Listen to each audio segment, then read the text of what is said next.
Hello, good evening, and welcome back. Drone users face new rules across Europe and the UK. The main thing about this is that you'll have to register your drone. That is to say, if it's under 250 grams and has a camera, or if it is just over 250 grams, you will have to tell the Civil Aviation Authority who you are. You'll have to provide proof of identity, and you will have to provide information about the toy or the model that you wish to fly in order for it to be tracked back to you. And that also means, of course, that if it is damaged beyond repair, if you choose to not fly it anymore, or if you sell it or transfer ownership to somebody else, then you have to let them know as well. The point in this is, I think, supposedly for your protection and for the protection of other people, because, safety comes first.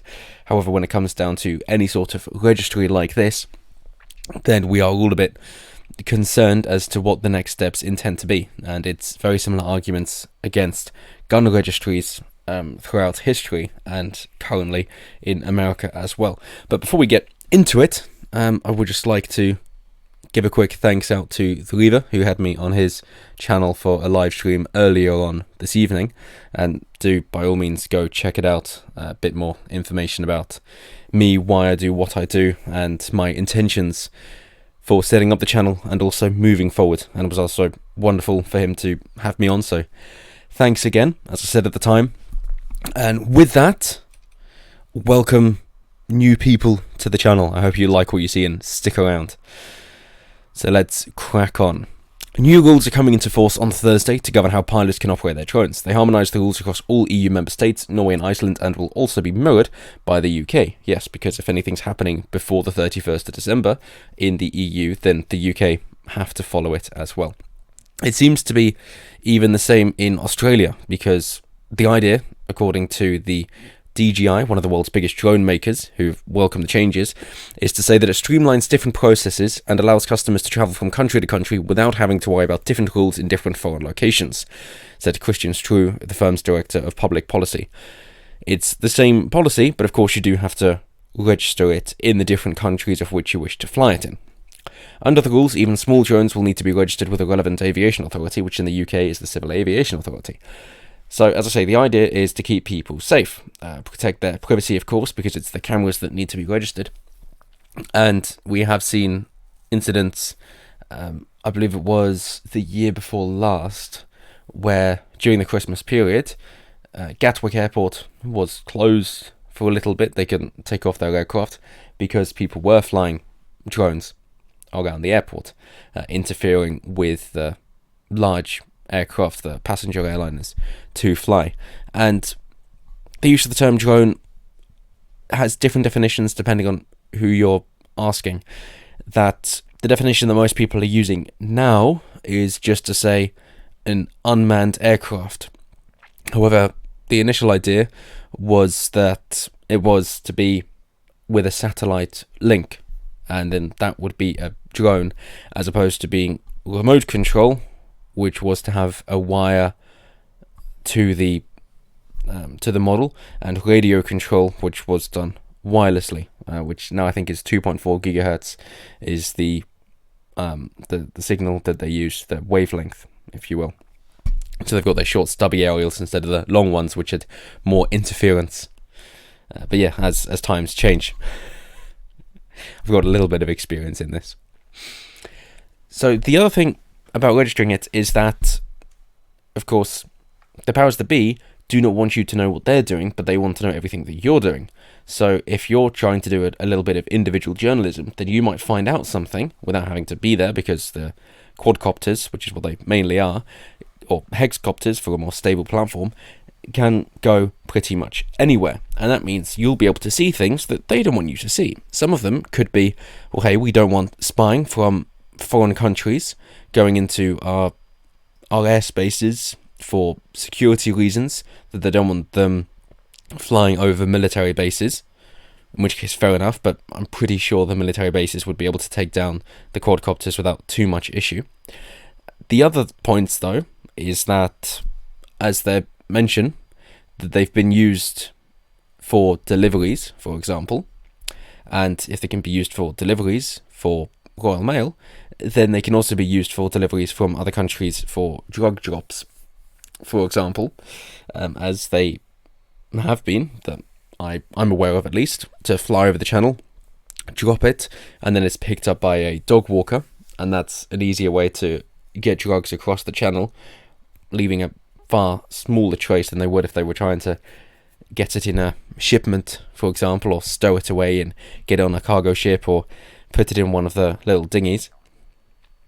But also, and I think this is the most disturbing thing that the powers that be are concerned about, isn't just for being found out for doing things that they shouldn't be doing, but if you can carry a payload and you're not a part of it, then you can carry all sorts of things which can inflict a lot of damage.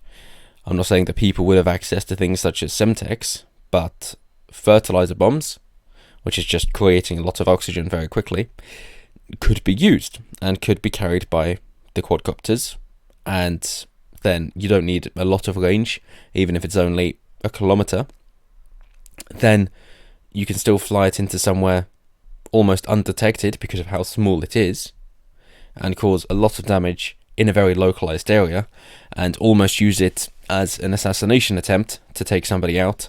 And if it wasn't registered, of course, this drone, then they wouldn't be able to track it back to you, and maybe fingerprints, but it's not as if there would be any camera footage of showing you getting near to the target, so there isn't a lot they can do. And I think that is probably one of the most concerning things for them, which also ties into a theory, I suppose, I have as to why there hasn't been another hot world war since the end of the Second World War, because of nuclear capabilities, essentially, which is the First World War was pretty much still standard run-of-the-mill war, that soldiers are on the front lines, and they will attack other soldiers who are on the front lines, and the people calling the shots will be back home, sitting comfortably, not having anything to worry about while they're sending off other young men to die.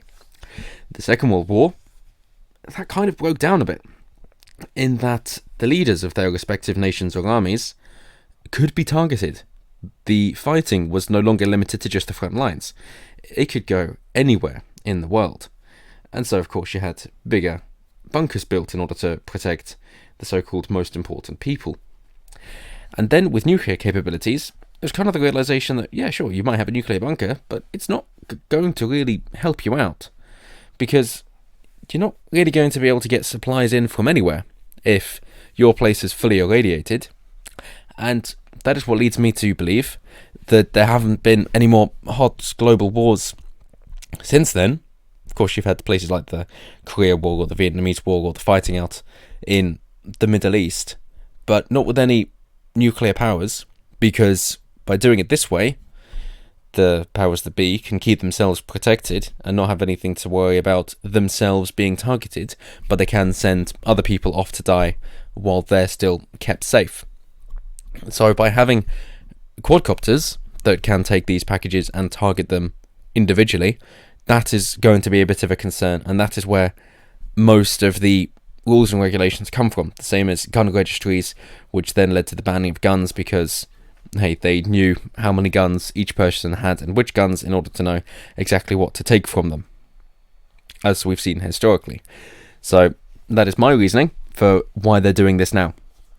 It's not for the safety of most people or any bullshit like that. No, it's just in order to protect their own backs and then try and move in something in a few years in order to bring in harsher bans under the guise of protection. I'm sure that worst case scenario, there's a false flag, but it'll probably just be to do with people's privacy is being violated because of others flying cameras, and airports are being closed down because of runways being targeted by quadcopters. That's probably how it'll go down officially. But the rules, they say, low risk or open category drones will not require any authorization, but we will be subject to strict operational limitations, basically under 250 and no camera. Medium risk or specific category drones will have to have authorization from the National Aviation Authority on the basis of a risk assessment. Aren't they fun? High risk or certified category drones will need to follow aviation rules, and this will apply to future drone flights with passengers. As it stands, the drones, because of their definition, would also constitute regular model aircraft. Just what we've seen for people who like their old Warbirds or aerobatic aircraft, for example, that they would like to do on a hill in the middle of nowhere, for example. And at the moment, it's only if they're over 2 kilos, I believe, that they need some sort of registering because of the size that they are, and then there's a risk assessment. So if they're going to be bringing that down to 250 grams, that is going to give them a headache in just how many aircraft need to be registered. Because during the lockdown, when people did have a little bit of money, they thought, well, hey, I can still go outside, I can be away from people, and I can fly model aircraft. Why not? So if the powers that be have decided, good luck CAA, you're now going to have to have everything over 250 grams registered, that is going to give them a headache in trying to get it all done. And also, there are certain certificates that you can gain for your proficiency with model aircraft, A, B, and C. And you need a certain proficiency level if you wish to fly for air shows, of course, for insurance purposes, essentially, to prove that you are capable of flying. And they're going to be requiring you to pass these certification processes, which, seeing as it's a requirement, it is a license. So yes, there will be a license to fly model aircraft as well, if it's over 250 grams, because you need to register it. In order to be allowed to fly where you've registered, then you need your license. So they say drones within the low risk category will also have additional rules about where they can be flown. So A1, drones weighing less than 250 grams or half a pound can be flown over people. A2, drones weighing more than 250 grams but less than 2 kilos must be flown at least 50 meters away from people. And A3, drones weighing more than 2 kilos must be flown well away from people, which is surely 50 meters. Isn't that reasonable? But I suppose when you get to that size, then you're hoping that it's going to be big enough that you can see it well away from people. You're hoping. I suppose it really depends. So Elliot Cork, director of global drone training, said the new rules might give people the idea they could unpack a drone and just fly it. We would encourage people to read the manual and practice somewhere safe first, he said. Yes, historically you might sit in a garden, but most people don't have nearly a big enough garden. So no, and then you might want to go down to a local park, but of course they're banning things. So inside, good luck, that's not going to happen either.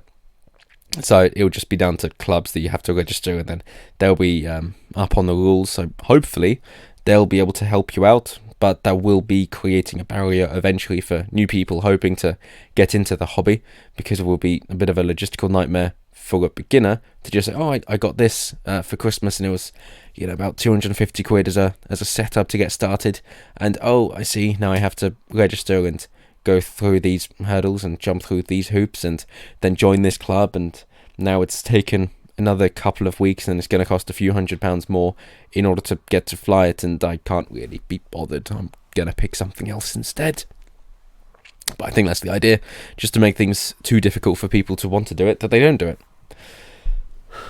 So they say the COVID crisis has seen some places relax regulations to allow drones to be used to fly medical supplies, with a recent test from Cornwall to the Isles of Scilly carried out. Meanwhile, the UK's Royal Mail tested drone deliveries for the first time in December with a parcel drop to a remote lighthouse on the Isle of Mull.